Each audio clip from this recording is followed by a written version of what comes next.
Your Steve Jones Show podcast will start shortly. The Steve Jones Show podcast is sponsored by Brewers Outlet, your beverage supermarket on Reagan Street in Sunbury.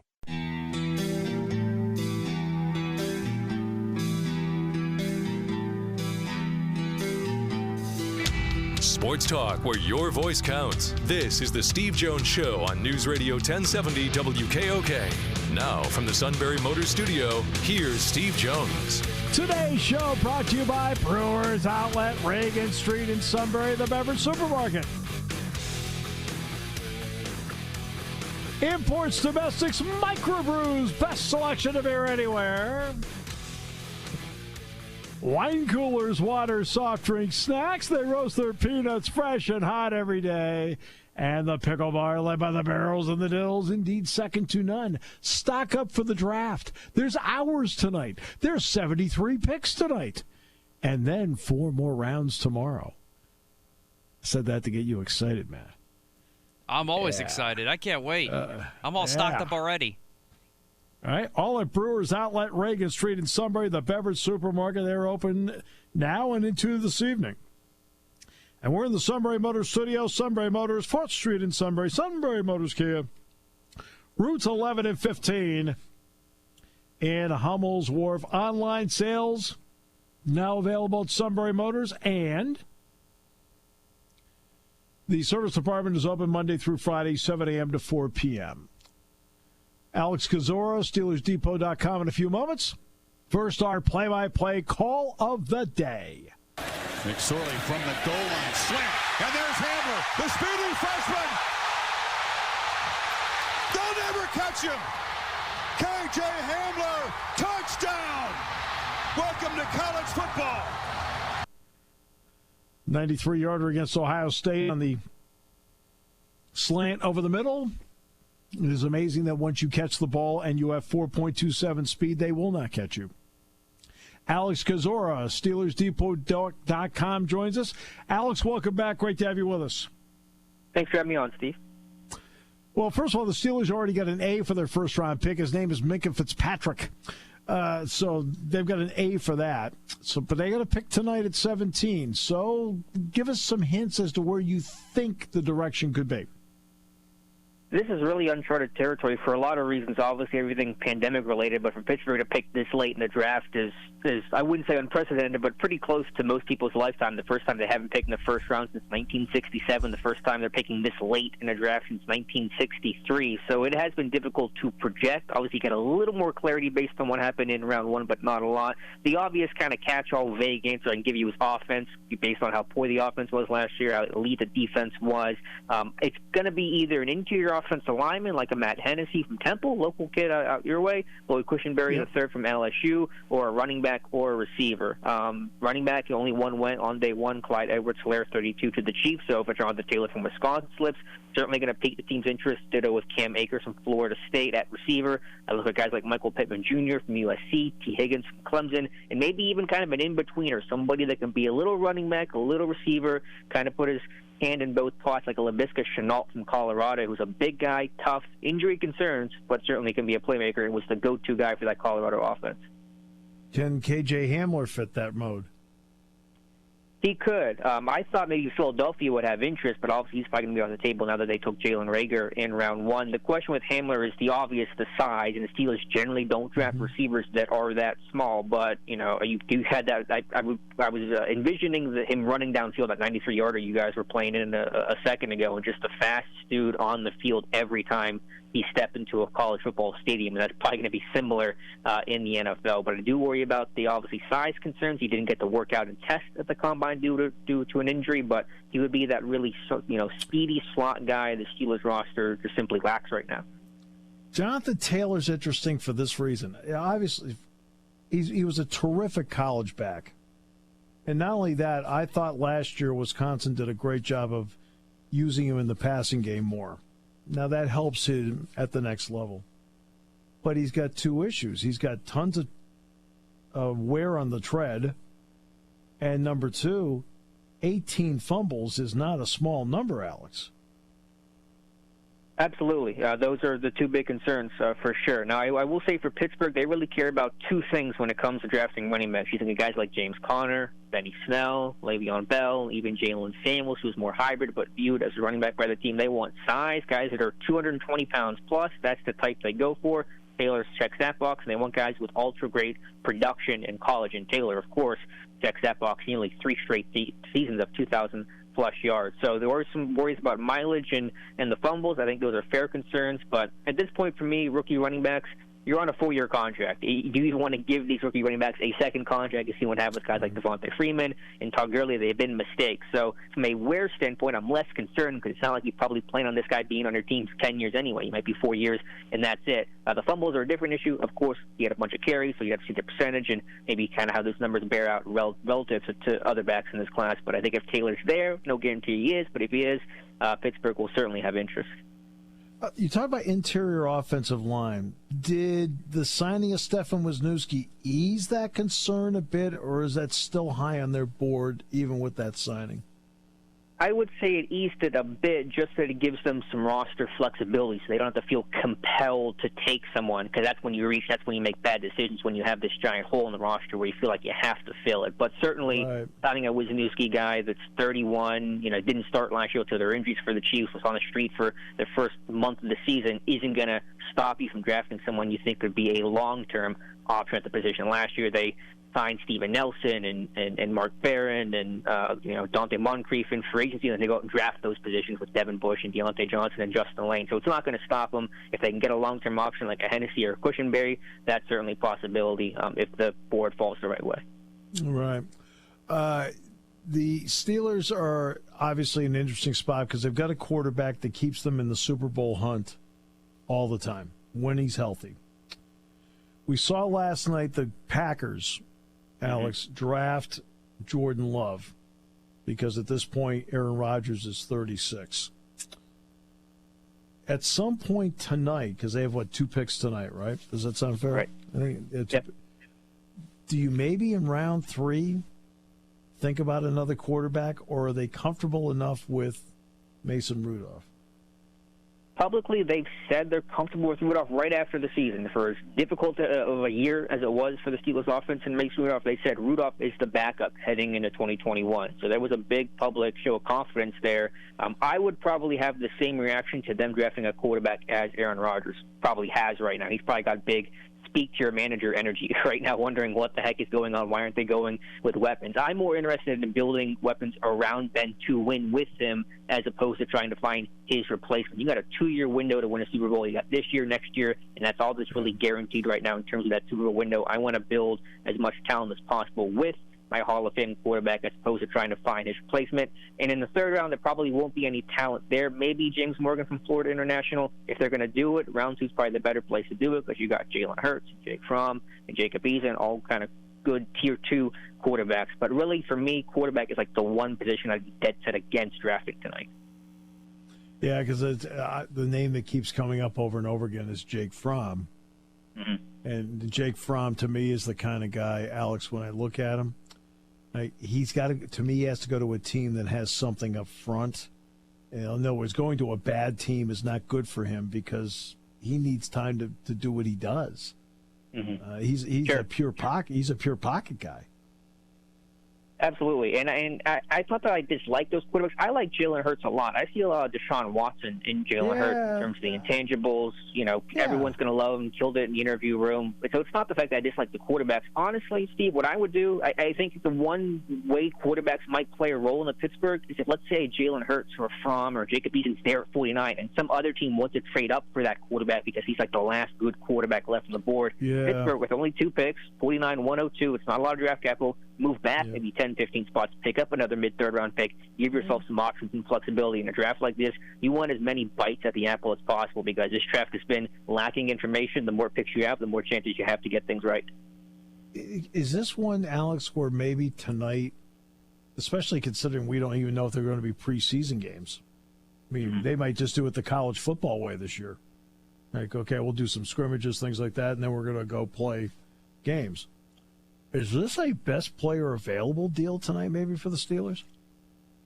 I think that's always an element for Pittsburgh, but I think that every team says draft the best player available. Nobody says we drafted the fourth best player available, publicly. But I think my philosophy has always been it's where value and need intersect at its highest point. You want to, of course, draft some more of need, someone that can help you right away. Like I said earlier, you're in win-now mode, but you can't go strictly for the best player because you may not be someone in a position that helps you right now. So it's not a coincidence that, last year they get Devin Bush, who was one of the top players available, but also was a giant need for this team. So I always kind of look at, where is the top talent at a position where you really could use the help. So it's the same philosophy. It's just harder to find that this year because you have less information on these guys because of lack of pro days and visits and all that kind of stuff. Right. And I was a big fan of the move up to get Bush.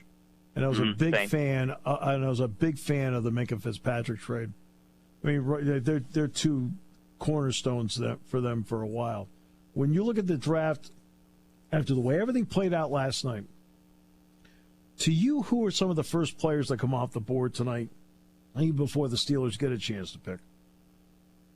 Yeah, I think it's going to be offense-heavy at the top. I think I saw a report from NFL Network that the Bengals are looking at either TCU defensive tackle Ross Blacklock or Baylor wide receiver Denzel Mims. I was surprised, to be honest, that Mims went or did not go in the first round. I would look at some of the top tackles, Josh Jones from Houston, Ezra Cleveland from Boise State, maybe some of the top cornerbacks as well. So, and, of course, the running backs. I don't expect all the running backs to be there by the time Pittsburgh picks at 49. So DeAndre Swift from Georgia could go to Miami. Jonathan Taylor from Wisconsin, we talked about earlier. He's in the mix. J.K. Dobbins from Ohio State. So probably offense heavy with some receivers, running backs, some offensive tackles. Yeah. When you look at the draft, I kind of thought last night to start. I thought the teams would be picking some people that would be a little more plug and play because of the circumstances. I don't have any time to develop anybody. We got to get going here. Right. I thought early on that started to be that way, and then later on I thought it got bizarre. What did you think?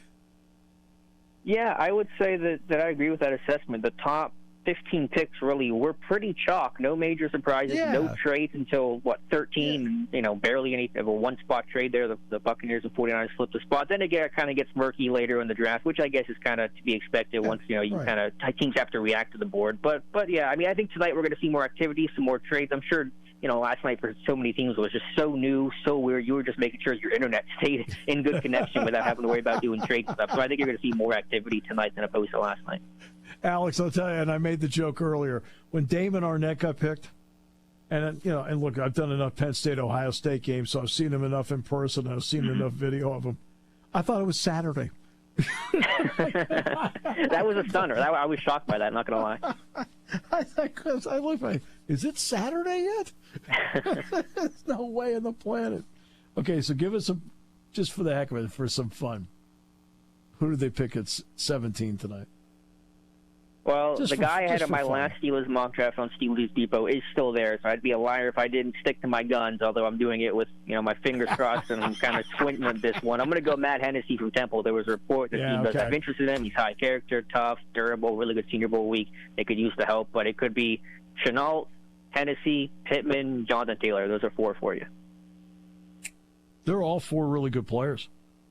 Mm-hmm. Really good players. Yeah, and I'm a big, and by the way, I'm a big Michael Pittman guy. I think he's really good. So yeah, yep. Hey, good NFL bloodlines. Tomlin coached his dad, so that's always valuable in Pittsburgh. That doesn't hurt. Doesn't hurt. Hey, Alex, what a pleasure. Thanks so much. Really appreciate your perspective. Look forward to talking to you again when we do a little post-mortem on the Steeler draft. Looking forward to it, Steve. Thank you so much. Take care and be safe. You too. Be safe, Alex. We'll come back with more in a moment, brought to you by Brewers Outlet. When it comes to car buying, there's the other guy's way, and then there's the SMC way. The other guys force you into a vehicle you really don't want. The Sunbury Motors way lets you take the time you need to browse, ask questions, and take the test drive and think on it. For over 100 years, the Mertz family and all their employees have made your experience the most pleasant one you'll ever have. The other guys won't offer you the best price for your trade, no matter how much they say they will. The SMC way is their promise to provide you with the most money the market shows your vehicle is worth. The SMC way is to offer you all applicable factory rebates on new vehicles and generous discounts. Looking for a pre-owned vehicle? The SMC way checks each vehicle with a 200-mile radius to determine the lowest price, then beat it. It's the lowest price promise, just part of the SMC way. The choice is up to you. The other guy's way or the SMC way. The SMC way wins every time. Sunbury Motors Company in the North 4th Street Auto Plaza, Sunbury, and at sunburymotors.com. Selling more cars and satisfying more customers for over 100 years.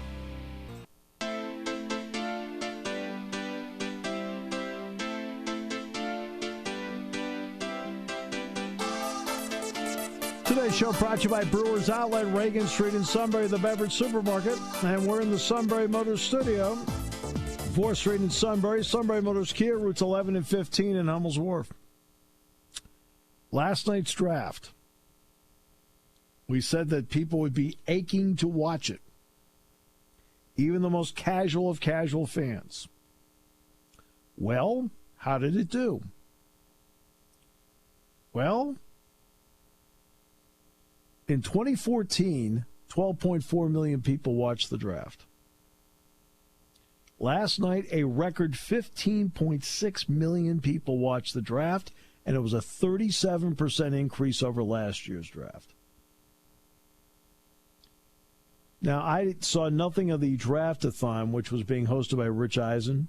I think you had to go in line to do that. But that also reached 7 million people last night. That brings the number to 22 million.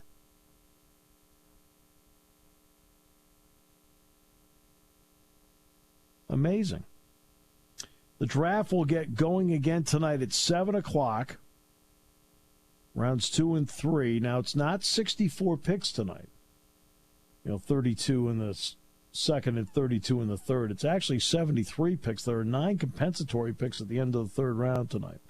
But the time is shorter. I think it goes to 7 minutes. And then tomorrow, rounds 4 through 7 starts at noon. That's 5 minutes a pick. Okay? But 15.6 million viewers. The thing that struck me was that Roger Goodell's basement looks a lot like Matt's. It's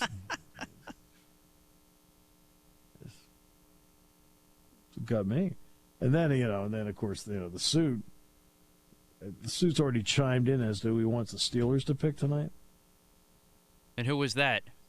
Marco Andretti. Michael, I just don't. I don't get it.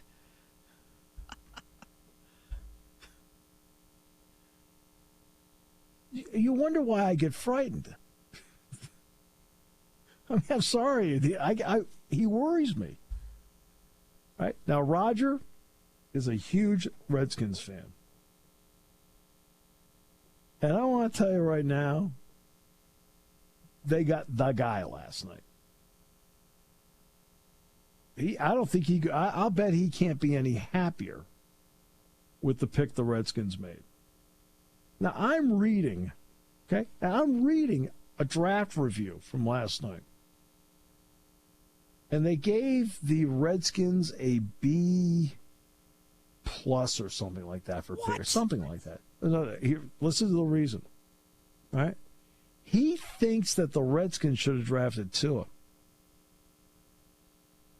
I'm sitting here saying, no. That's ludicrous. I'm just telling you what it said. I completely disagree with it. I'm sitting there at 2. There is no doubt in my mind I am picking Chase Young. No doubt. I also think the Dolphins, to their credit, played it perfectly last night. I think they used logic. Detroit is sitting there, and they've lost Darius Slay, and they picked Okudah. And I think the Dolphins used logic there. The Giants were not going to pick Tua. And the Giants also weren't going to trade. He never trades. And then the Dolphins got Tua. And the Chargers ended up with Herbert. And that's going to be the age-old. There's going to be more talk about the Dolphins and the Chargers out of this draft regardless of what Burrow does with the Bengals. Because there's always going to be that 1 went 5, 1 went 6 who was better. What was amazing about that, Steve, is like there was no buzz as those picks got closer as to a possible trade or anything. That's what I was a little bit surprised about. And well, the part about the trade is you knew the Giants weren't trading. He doesn't trade. Okay? He doesn't. No, I mean when it comes to draft day, because obviously he made the Leonard Williams trade or whatever the heck it was for the 3rd round pick. I'm like still mystified about that. And I wouldn't tell his brother that because I've met his brother, Dave Gettleman's brother. I met him. But I just like, so you knew he wasn't going to move because in 8 drafts he's never once moved. Okay, so everything was around Detroit, and I think they properly rolled the dice and said they lost Darius Slay. They want to take, they'll take Okudah. I also think they played it right. They had people in their organization talking a lot about Justin Herbert.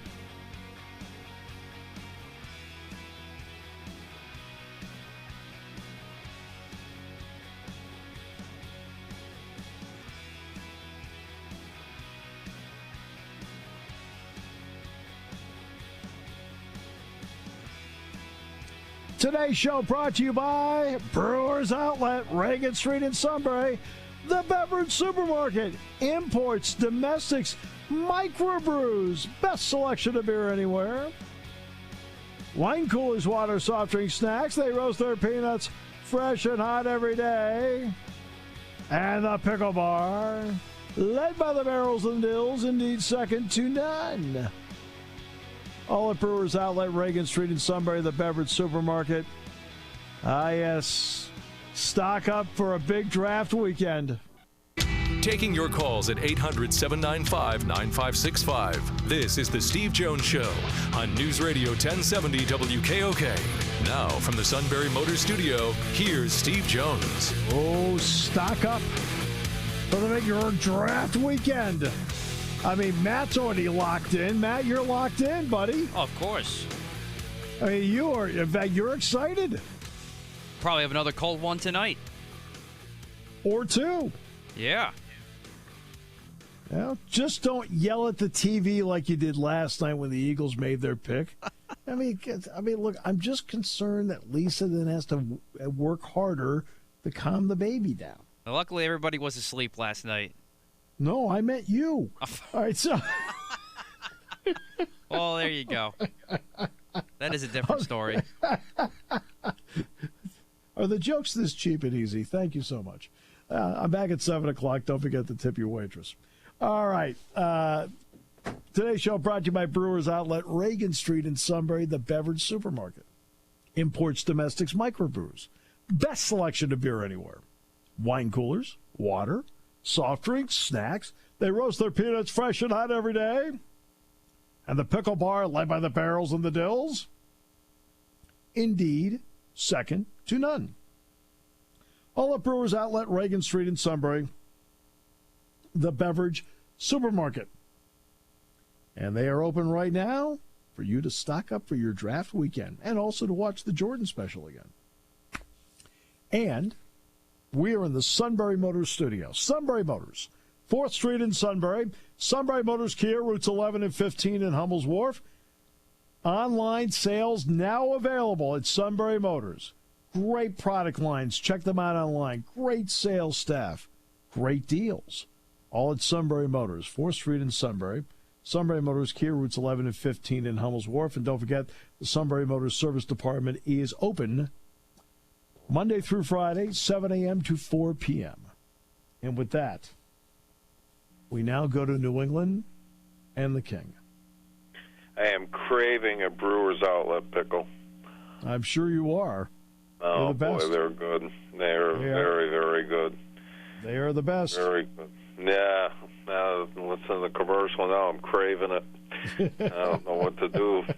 Drive there, wear a mask. That's right. Gloves, mask. Yeah. You frustrated or what? Everybody is.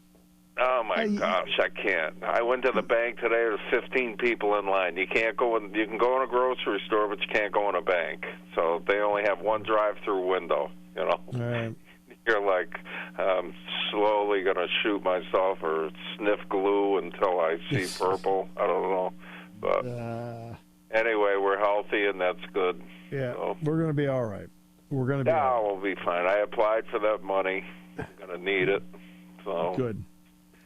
The bill was signed today. I didn't make it through the first cut. Yeah, you'll get through this cut. Well, I hope so. I mean, you got Yale and Harvard out of the way, you know. Shake Shack's gone. So now that the $40 billion now that the group with the $40 billion endowment is out of the way, that frees up the 0.1% that I would get of that. There we go.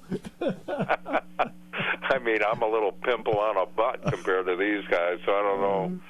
Yeah. I'm like, holy crap.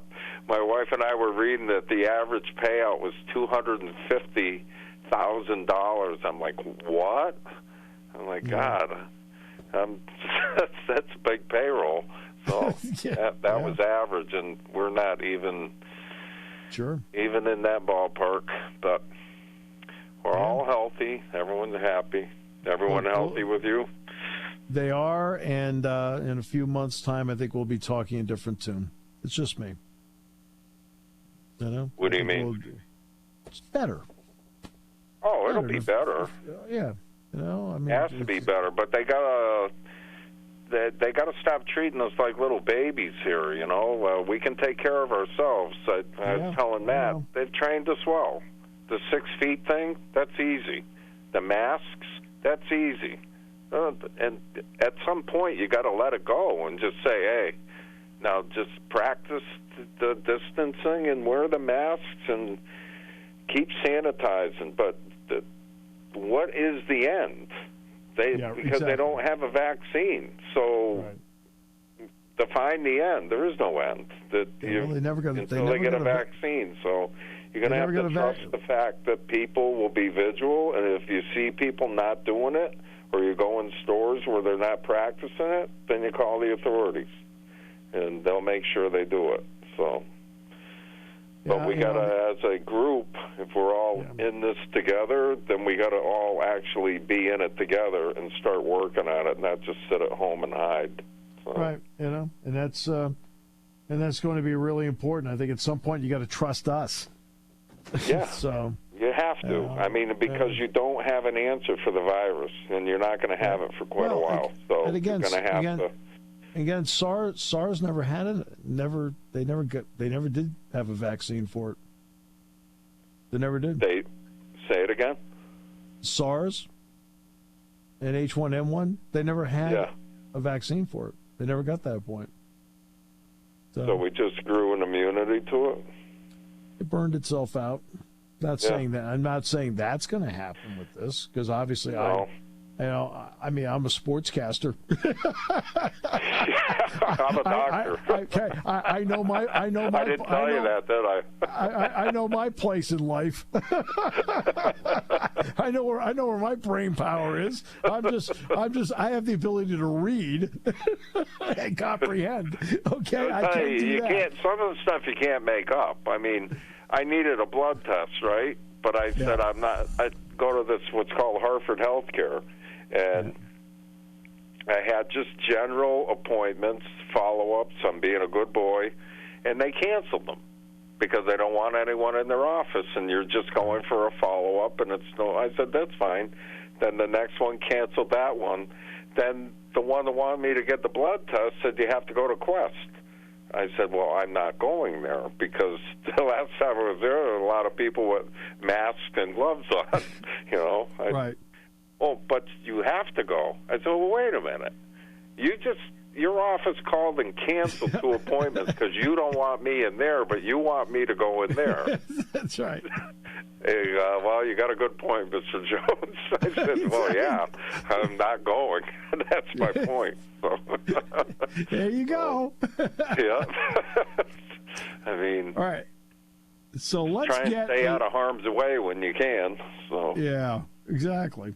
Okay, so let's get a trivia question in before we take a break. I did my homework. All right, I've got the first question, Matt. Joe Burrow. Oh, good. See, I finally get music here. My bad. The Shamoka Dam Orchestra is acting like they're on strike. Joe Burrow and Cam Newton have several items in common. They're both Heisman Trophy winners. They're both first overall draft picks, and they're both national champions. What's the fourth thing the two of them have in common in their college football careers? Oh, I know this.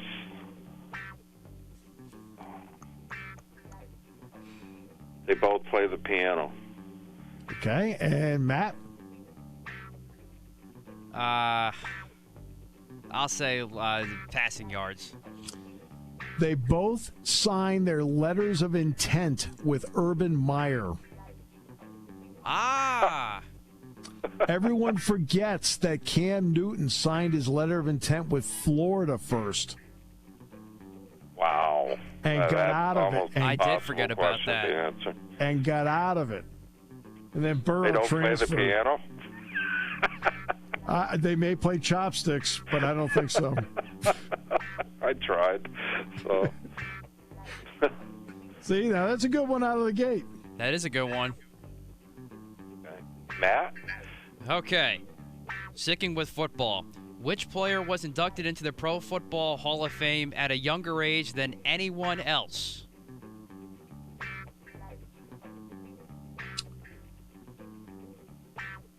I will say Gale Sayers. Kev? I'm going with Chicago also with sweetness. Gale Sayers is correct. Oh, cool. He was 34 when he was inducted because he had his career cut off by all the knee injuries that he had. All right, Kev, let's get you in here before we break here. Okay, I'm going to throw a softball. Quick one, you guys will get this.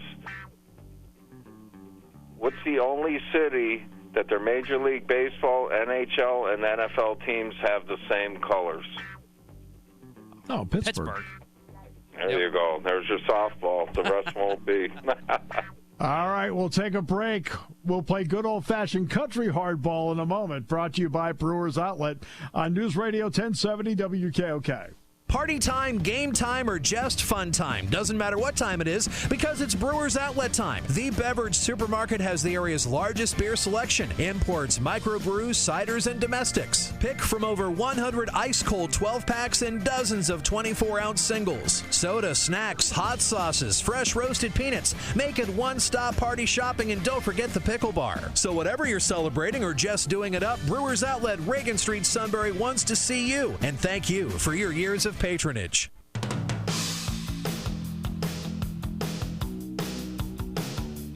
Today's show brought to you by Brewers Outlet, Reagan Street in Sunbury, the beverage supermarket. Imports, domestics, microbrews, best selection of beer anywhere. Wine coolers, water, soft drinks, snacks. They roast their peanuts fresh and hot every day. And the pickle bar, led by the barrels and the dills, indeed second to none. Stock up at Brewers Outlet tonight. Great to have you with us on the show today. So now we go back to trivia again.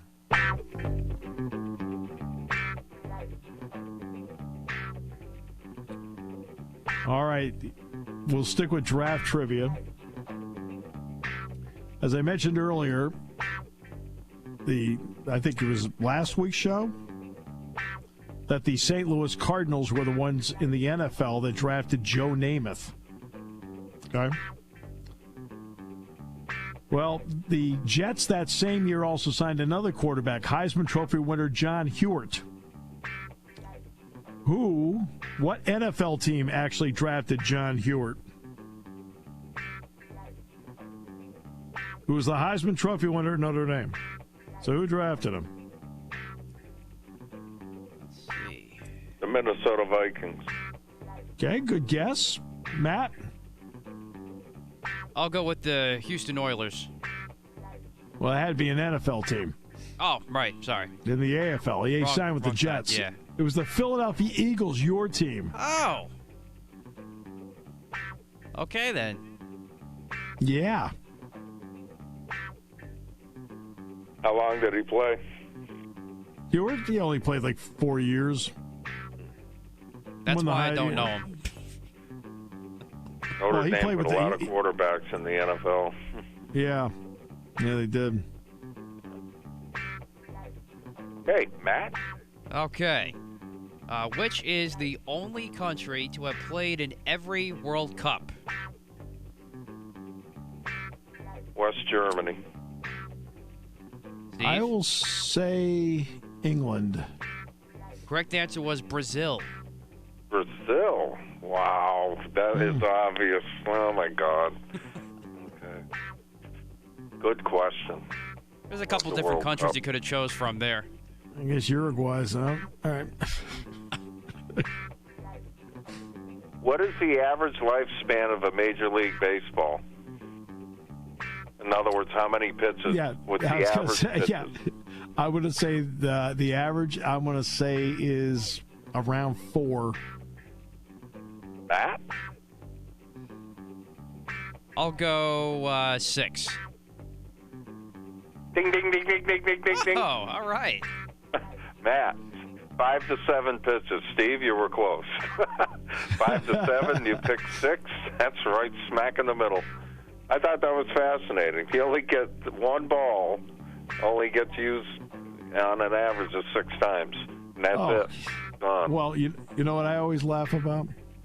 When I'm doing a game, they'll get a ball, they'll throw it out, but they'll roll it to the dugout. The ball probably reappears in the 6th inning.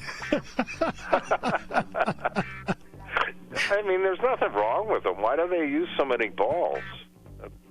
Probably because of the grip with the pitchers. Some of them get pretty particular. The crap they put on them. Wow. Vaseline ball hit the short.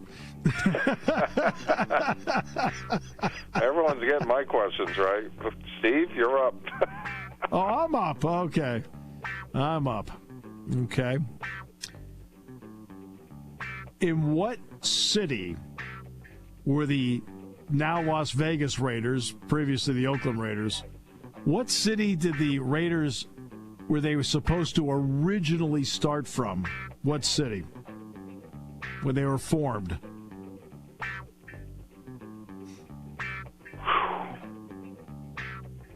I'm going to say, Matt, you got a guess? You go first. I'm going to say San Diego. Okay. I'll say, I'm thinking California still, so I'm going to go San Jose. Minneapolis. No way. Yep. Wow. And what happened is that the NFL said they're going to do what? So the NFL formed the Vikings, and the AFL got out of there, and they said, we'll go to Oakland instead. How about that? Wow. Yeah. Who's up? All right. Basketball now. Who was the first foreign-born NBA player to be selected number 1 in the NBA draft?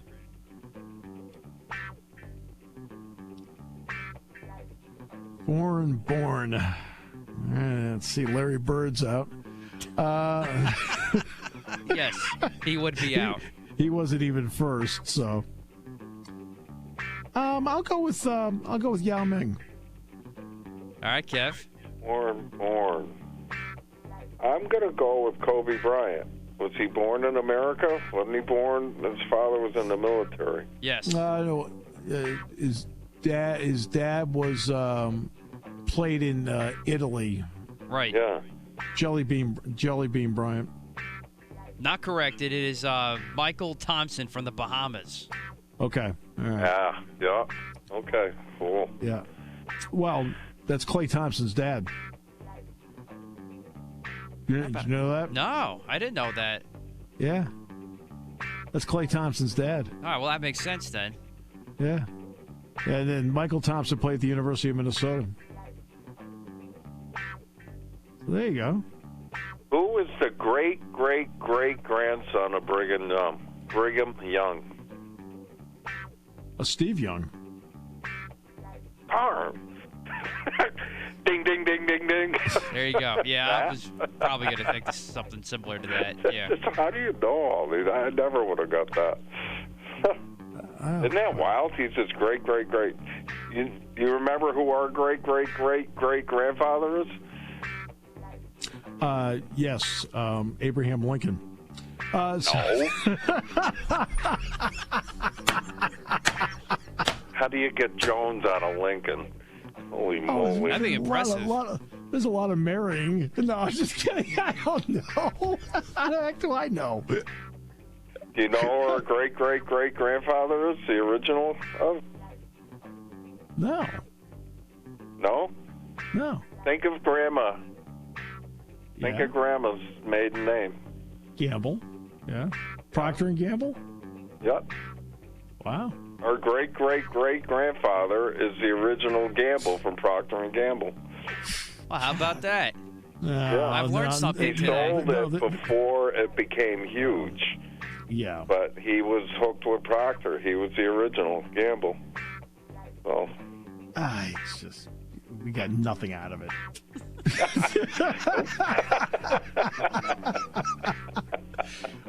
Okay, the great got a little Heisman. whisper. The great Heisman Trophy winner Ernie Davis. What team drafted him? Oh, I know this. Are you able to tell us what year? Yes, it was in 1962.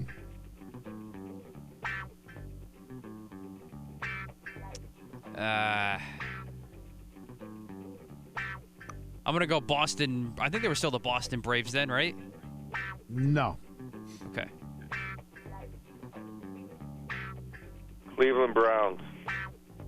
He got traded to the Cleveland Browns for Bobby Mitchell. I just told the story on the air.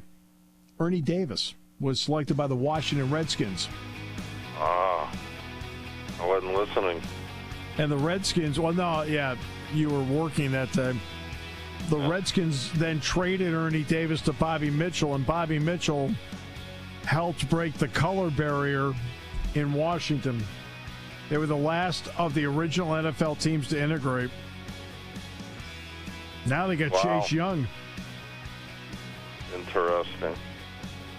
Okay, guys, you stay healthy, stay safe. You too, Kev. We'll see you next week. Yeah. Wear your mask. You too. Yeah, great. Yeah, we will. Bye, guys. Yeah. Brought to you by Brewers Outlet, Reagan Street in Sunbury, the beverage supermarket. And we're in the Sunbury Motors Studio, 4th Street in Sunbury. Sunbury Motors, Kia routes 11 and 15, and Hummel's Wharf. On News Radio 1070 WKOK.